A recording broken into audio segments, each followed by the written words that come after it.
Hi everyone. I think a few people are still joining us, but I will just do a quick introduction. So welcome to the online CAR Showroom. I'm Hannah Baker and I'm one of the directors at Cambridge Architectural Research. And so for those of you that have not come to one of the CAR showrooms before, CAR is a multidisciplinary company with researchers in energy, buildings and cities and risk. And we also have practicing engineers. So today I'm really looking forward to our talk. We have Dean Hawkes, who's talking about living with the seasons, and Helen Mulligan will introduce him after I briefly talked about the structure of today. Helen is also a director of CAR, and between 1982 and 88, Dean was her PhD supervisor. So after Helen's introduction, Dean will present for about 30 minutes, and then we'll open up the discussion for questions from you. To do this, please either raise your hand using a button which is at the bottom of your screen, and then we can switch on your video and your audio, or you can type the message in the chat, and either Natcha or myself will read it out for you. So helping with coordinating this, as just mentioned, is Natcha. She's a PhD student in the architecture department at Cambridge, and she's also our Zoom queen who has set up today's webinar and designed the poster. As the registration numbers were actually over capacity for today, the event is being live streamed on YouTube with architectural students listening in from the Chinese University of Hong Kong and the CPD group in Canada. So hello to you if you're listening from there. So for those of you on Zoom, please bear this in mind if you choose to ask a question. However, we will remove the sort of question and answer session from YouTube once the event is over. So at this point, thank you to Janet as well, who's also a CR director, for organising the invites for the showroom speakers and for our ever-expanding audience. And thanks in advance to Dean for his talk. So Helen, I'll now pass over to you. Thank you very much, Hannah. It's a great honour for me to introduce Dean. As Hannah mentioned, he was my PhD supervisor, but during his 30 years teaching in the Department of Architecture here in Cambridge, he taught undergraduates and all the way up through to PhD level. So I well remember his series of lectures in the second year on environmental design. This is the days of environmental design concerning very mundane matters such as domestic plumbing, but also in Cambridge there are exciting initiatives such as the autarkic house under Alex Pike, and many new ideas coming to the fore, which Dean has developed throughout his long and very distinguished career. He's now Emeritus Professor of Architectural Design at the Welsh School of Architecture, where he moved after his days in Cambridge, and also Emeritus Fellow of Darwin College here. He was a founder member for the Martin Centre for Architectural and Urban Studies in Cambridge, and directed it from 1979 to 87 while I was doing my PhD. He's also been a very active and prolific architect in partnership with Stephen Greenberg, and has won 4 RIBA Architecture Awards. However, he's speaking to us today in his role as researcher in environmental design in architecture, as well as studying, researching and teaching. He's published numerous books in the topic, from the environmental tradition in 1996 onwards, and particularly the environmental imagination, which was first published in 2008 and has been recently republished in a second edition. And 2010, he was awarded the RIBA Annie Spink Award in recognition of his significant contribution to architectural education. Dean, I hand over to you for your topic, Living with the Seasons. Helen, thank you, and thank everyone else for joining. Before Christmas, I looked in on the 2 previous CAR showrooms in this series. I think they were the first 2 that were but via Zoom in this format. And the first of those was by my longtime friend and collaborator, Nick Baker, talking about the book which he and Koen Steemers, another longtime friend and collaborator, have recently published with the title Healthy Homes. And then following that, I looked at Tom Miller's very, very enjoyable talk about his work in practice, designing very, very beautiful houses. And seemed to me there was a very interesting connection between what Nick talked about in terms of healthy homes and the qualities of the houses that Tom described to us. I think to some extent what I'm going to try to do today, where I'm going to talk about just one house in detail, is another contribution to that line of thought.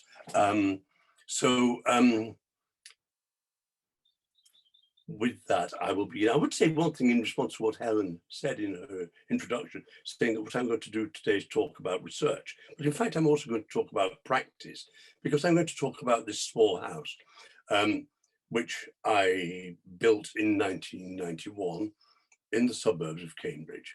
But I'm going to talk about it not as so much as a designed object, but as a piece of research. We've lived in the house now for almost 30 years. We're now in our 30th year of residence. And to some extent, what I'm going to try to convey to you is the experience of living in this house as a kind of post-occupancy evaluation study. So on to the matter in hand. In 2013, I was invited by the Velux Foundation, in addition to making technically very wonderful roof lights, they fund quite a deal of very good research in architecture.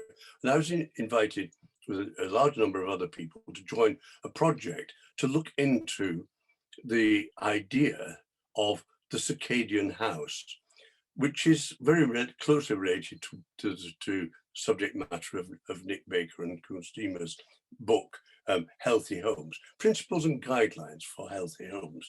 And this work was undertaken by inviting various people to come to Copenhagen for a day or two to make an input into a conversation about what might be the principles and guidelines for designing healthy homes, and also then for how those principles might be translated into form.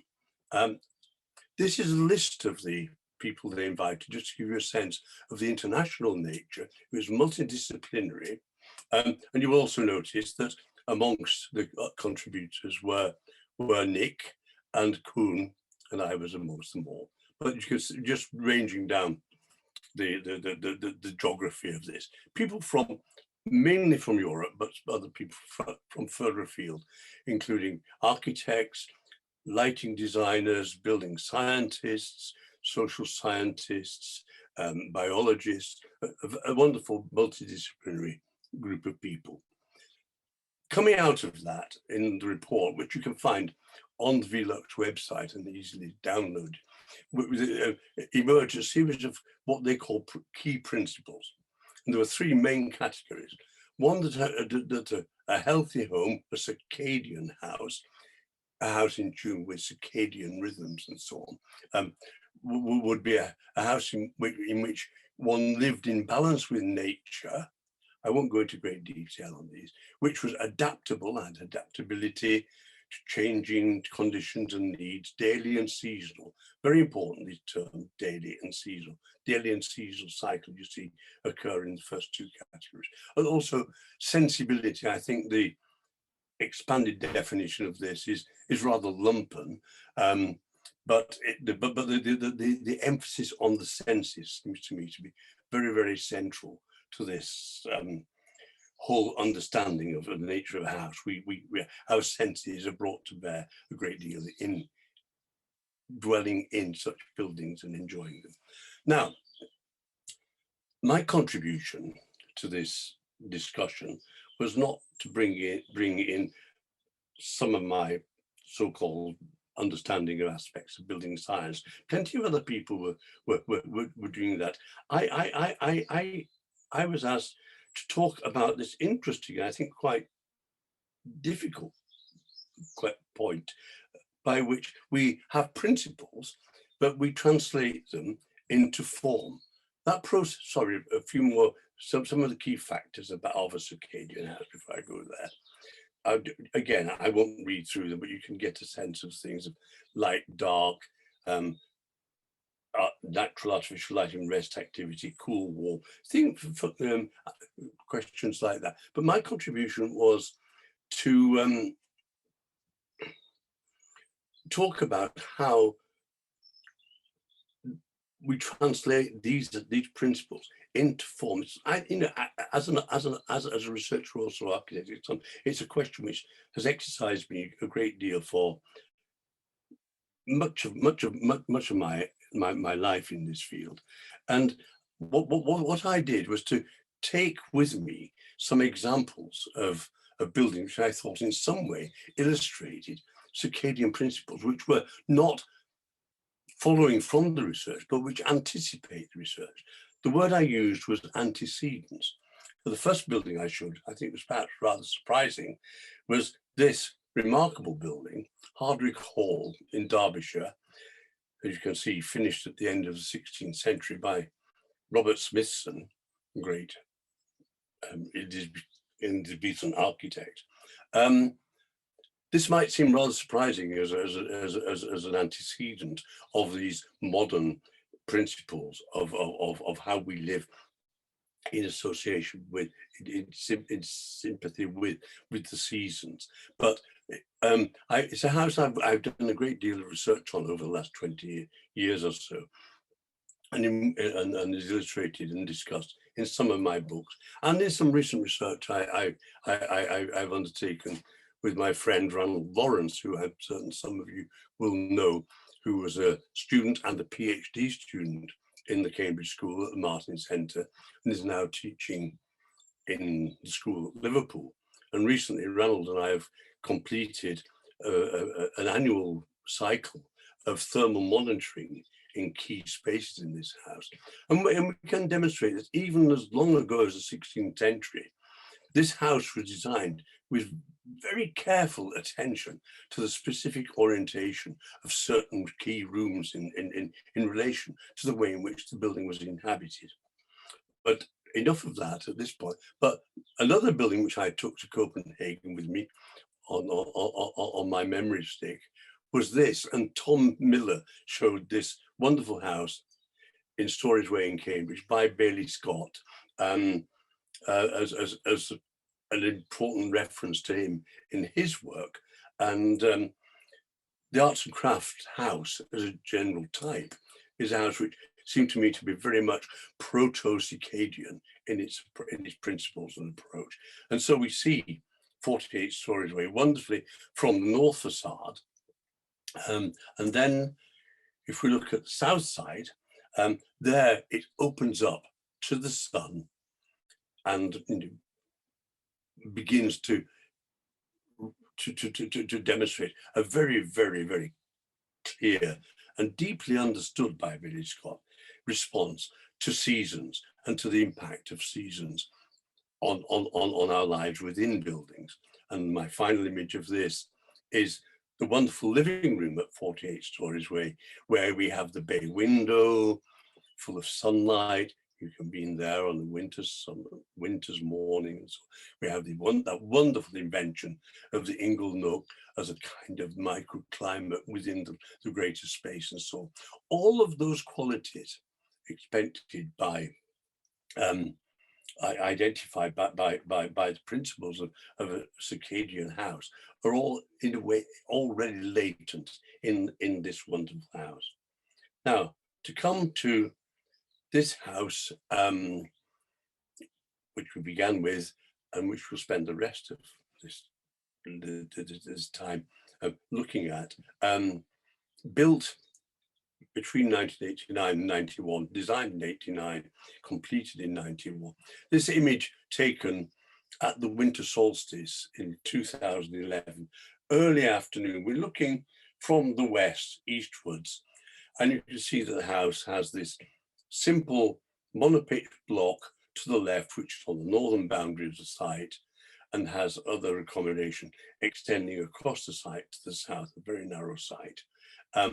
So what I'm going to do now is to look at this house in some detail, take us on a walk through it, and to illustrate some of the experience of living in it over this period of 30 years. There's a plan of the house, north, about 11 degrees off due north. This is a narrow cul-de-sac with a turning circle. The site is the bottom of the gardens of two houses away to the north. It's about 30 meters from there to there, and it's 10.8 meters across there. So there is that rectangular block with the other piece in here with an entrance between the two. There is a screen wall to the front which defines a courtyard. That's where cars can be put. There's an apple tree, which I'll come back to later. There is a small courtyard garden, there's another building here, which I explain. Just to take you through the plan, you come in, you enter there. Here is a guest room, a bed, some storage, a chair to put your clothes on, and so on. Here is a kitchen, landlocked, and we'll see more of that as we go along. A small utility space with boiler and fridges and washing machines and so on. A shower room in a little pod. Here, from the entrance hall, is a study with a small window to courtyard, a window to the garden. Here is the main living room. And at this point, the masonry perimeter of that northerly block is eroded and is then has attached to it this piece of timber and glass structure which extends the space. So we define a room which has a dining place, a sitting space, and a bay window, more of which to come, in which there is also a small sitting space, a table and chairs. Through then to the main bedroom, simple room with its own bathroom and a closet. Then out into the garden, this room connects. There's a connection there through French doors, there's a connection there. And then at the end of the garden, there's a small space there which had become a bicycle shed, another of these screen walls. Originally, that wall was about 300 millimeters further to the east and just concealed a bicycle shed. When I retired from the university in 2002 and came home with 1,000 books or more, and a need for a personal working space, we demolished that wall, moved it forward 300 millimeters, reshaped it, and placed this little cell behind it, which is where I'm sitting today, and that's now my study. That's the general configuration of the house. There is a worm's eye axonometric which I made before the house was built.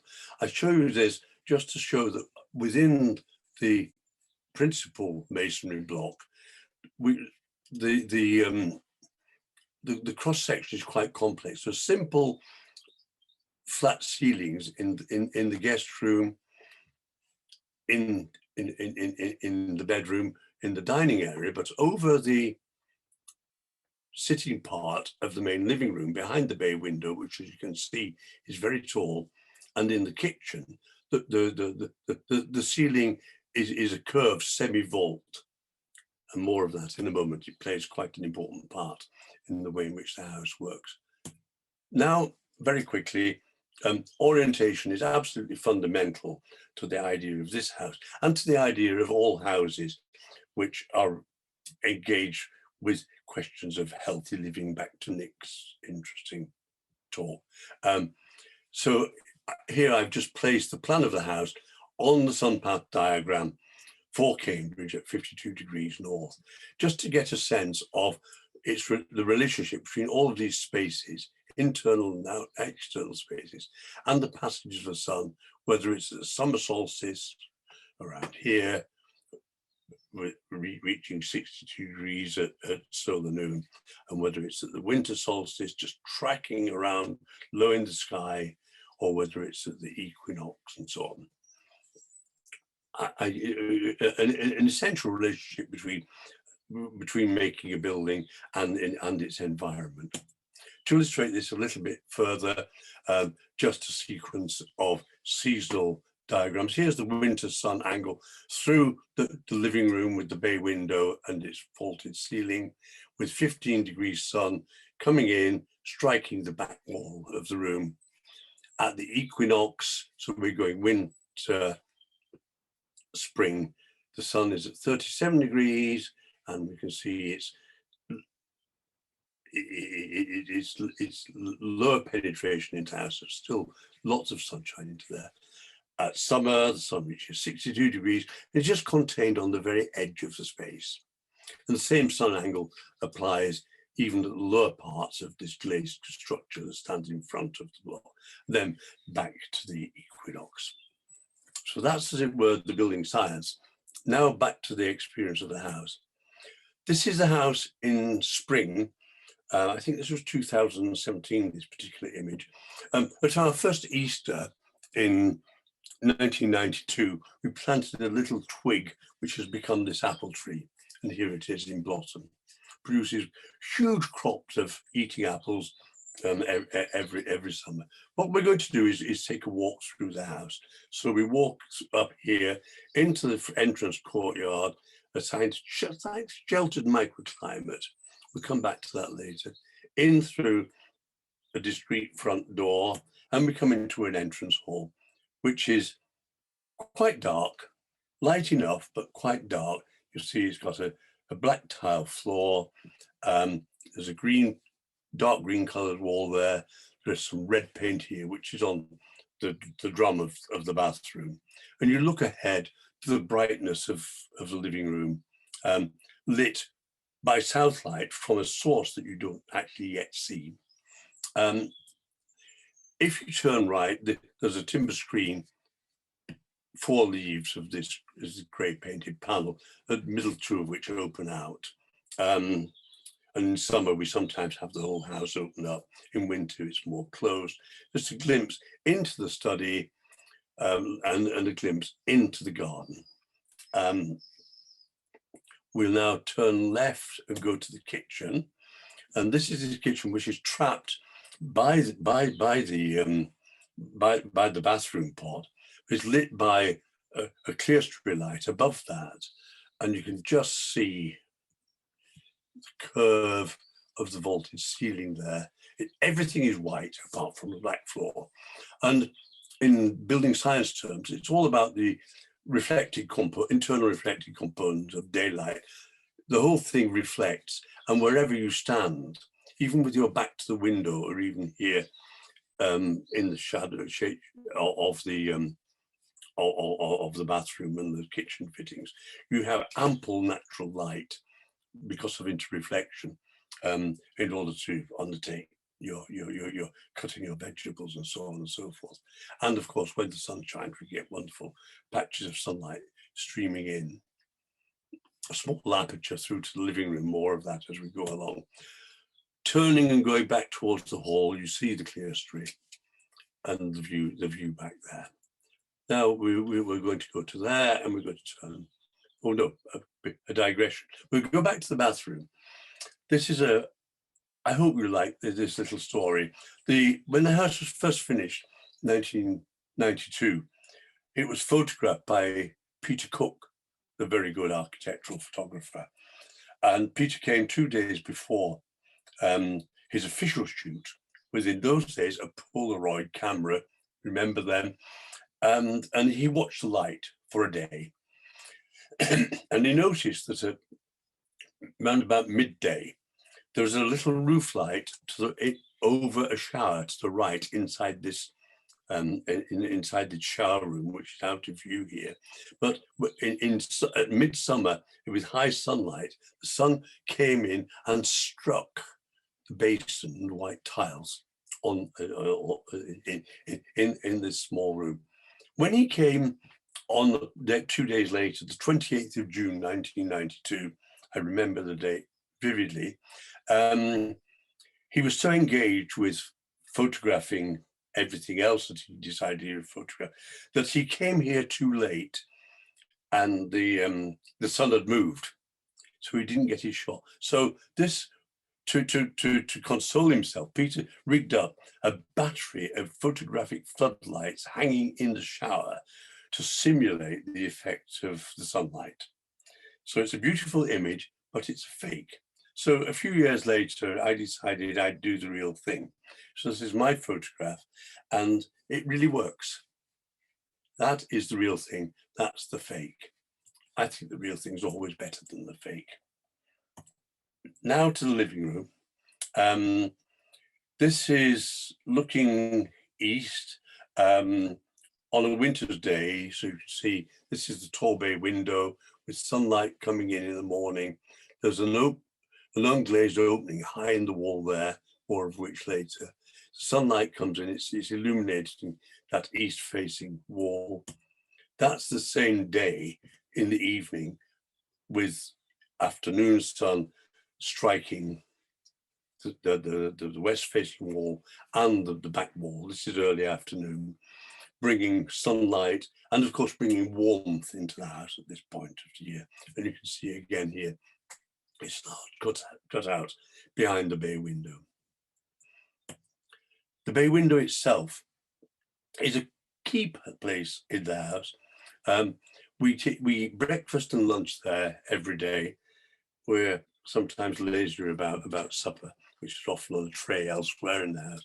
But this is an image taken in spring. You can see clematis and may blossom in the garden, with morning sunlight, eastern sunlight coming in, illuminating breakfast, and another image a little later in the summer cycle with a table set for breakfast, making the same point.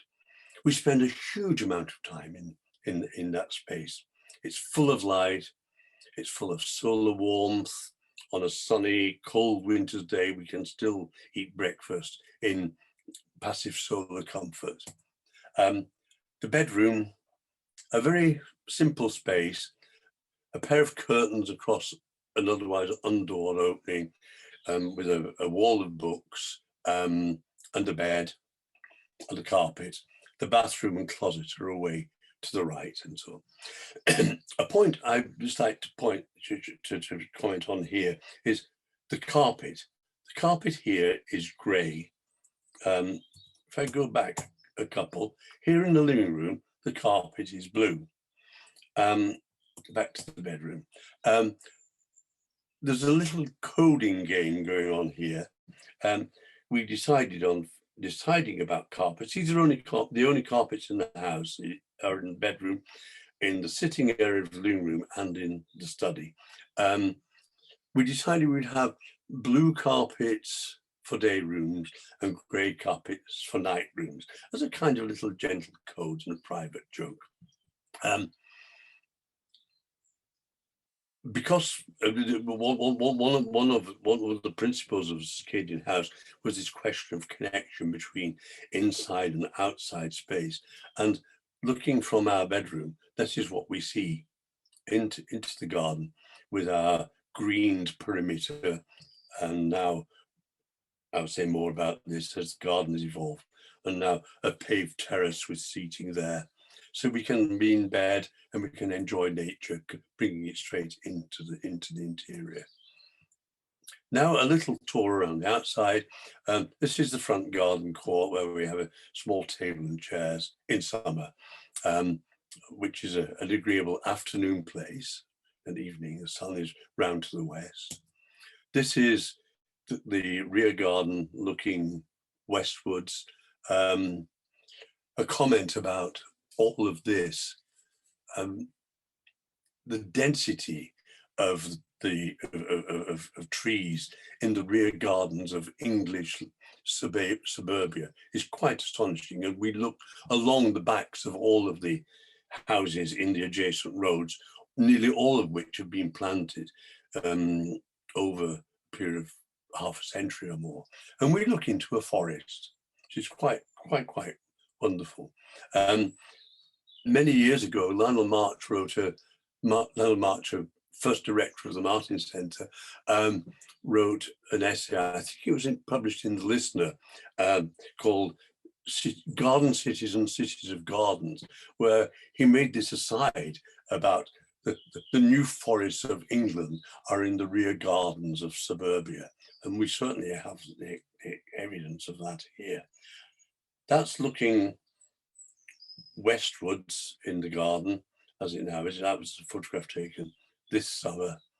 And then looking eastwards again, late in the afternoon, as you can see, just the sun just touching the top of the forest trees. Those are silver birches, the tall ones there. This is where I am now. This is the study. And I just thought I should show you a little bit of this before you go. This is when it was first built. As you can probably see over my shoulder, it's perhaps less tidy now than it was then. But it's a simple space. It's 2.1 meters in section. It's 2.7 meters long. It has a wall of books. It has a desk with a computer. I'm now working at an iMac, not that laptop, and a drawing board, which is still there. And it has a clerestory window which lights the books and the general space. It has another window here through which one can look back to the house and into the garden. Visual release. So that's the end of the tour. What I'm going to do now, really quite quickly, is to look at seasonal aspects and the aspects of variation in the house over this period of 30 years. This is Peter Cook again on the 28th of June 1992, showing this is virtually at summer solstice, and you can see that diagram, that cross-sectional diagram. You can see the limit of solar penetration at solar noon. This is another of my later photographs looking eastward in winter, so you get this the translation of diagram into the built reality. And you can see the very different experience of these spaces. I would say that in summer, the interior of this space is really quite agreeable. It's cool, it's shady because the sun doesn't reach, and because of its volume, it remains cool even on quite hot days. We have roller blinds on the windows, which you can simply pull down to give us additional solar shading. There are casement windows which you can simply open, and so on. Now, sequence of images at the seasons. This is in the morning at the summer solstice. You can see the east sun coming in. There is noon, and there is into the afternoon. And we experience this dynamic every day of our lives. At the equinox, deeper penetration, and into the evening, and the winter solstice. These were the winter solstice of 2020. In the morning, very low sun. Interestingly, because of the sealed double glazing units of the windows, you get internal reflections back onto in the morning. We do get sunlight reflected back onto the west facing wall. At solar noon, you can tell it's solstice. We have a Christmas tree. Low sun, it is reaching the back of the room. The column is the clue, so it's the sun's movement. You see the brightness of this void behind the bay window. And then in the evening, as the sun has moved around on this column. And a short sequence of images showing the other interesting effects that one discovers living in the house. This is a ceramic owl, which is made by a wonderful Manchester ceramicist. We grew up in and were educated in and around Manchester, a man called Alan Boyson, really quite a significant ceramicist of the middle part of the 20th century, which we bought from Alan before we came to Cambridge. He sits against the background of tree and sky on the sill of that clerestory, and there is his shadow, and that is projected around the kitchen as the sun moves around. Another image, we like birds.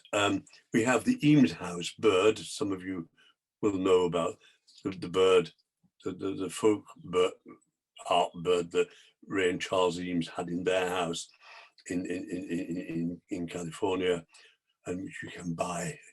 And ours sits high in that space behind the bay window, and his shadow is cast on the wall of that space as the day passes. And there's another image of it onto this music cabinet at the back of the living room, and this nice set of bird sculptures, which were a gift to us a few years ago from dear friends, which is also illuminated. And enough of birds. Living in the house, we have all sorts of kind of serendipitous experiences. This is something which it takes us by surprise. Most surprises, I think, are actually really very enjoyable. This is looking from the study across the hall with the red painted curved enclosure of that small bathroom. This is an afternoon in a late spring day, and an hour later that happened as the sun had moved round and lit the drum and reflected its light back onto the white wall. Very, very enjoyable, brief and hardly predictable, but we have little experiences like this over time as we live in the house. And similarly, this was 2 weeks ago, just as the sun was going down. And of course, we now have our phones with us. And I was just walking into the kitchen at tea time and saw this light and this shadow. Now, and there is another of those moments which one can simply pull the phone out of the pocket and capture this. Now, artificial light, much of this has been about the passage of time and daylight and sunlight and so on. We obviously mustn't forget the other environmental aspects of the house. I'll say a little bit more about this before closing very soon. This is not fullest darkness, as you can see, but the house has quite a rich array of artificial lighting possibilities, with uplighters and standard lamps and diffusing lights over tables and so on. We have possibly different kinds of switching, of dimmer switches and so on and so forth. So we can actually calibrate the illumination of the spaces to the particular occasions and needs that we experience in the house. I'd say something also about acoustics. We have heat and we have light. We mustn't forget sound. And through visual images, of course, we forget this. We listen to a great deal of music. That box contains hi-fi and CDs, and this and one on the other side are quite good loudspeakers. The curve of the ceiling is principally about the sunlight from the high bay window being allowed into the back of the room, but it's a kind of gesture towards a kind of acoustics of the auditorium. Those speakers produce quite good bass, and you can sit here and listen to music sounding really very, very enjoyable. But another thing I would say about artificial lighting and the experience of living here now for 30 years, when we built the house, of course, we were in vigorous middle age and both working, and essentially we were in the house morning and evening and weekends. We've now been retired, amazingly, 19 years. So the house, we inhabit the house most of the time, most days of our lives. So, you know, our expectations of it, our experience of it has expanded and changed over that time. And of course, we've aged. And as we age, we all live in a kind of increasingly restricted environmental envelope. Our temperature toleration is limited. We can't stand extremes of cold. We can't stand extremes of heat. I think to some extent our hearing certainly changes in terms of frequency response and so on. So I'm probably not hearing that hi-fi as well as I used to. But also, of course, our visual capabilities vary. So we have imported additional lighting and placed lights by seating where we need extra light for reading in the evenings and so on. The other thing I say about lighting, that in 30 years, of course, the technology of artificial light has changed a great deal.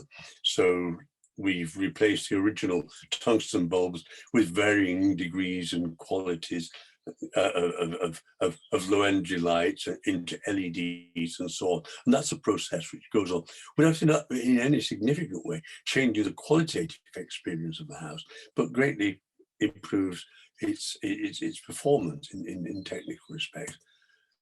Penultimate slide is looking from the garden, an old image before we paved more of it, looking into the house as a kind of bright source, and it brings light out into the garden.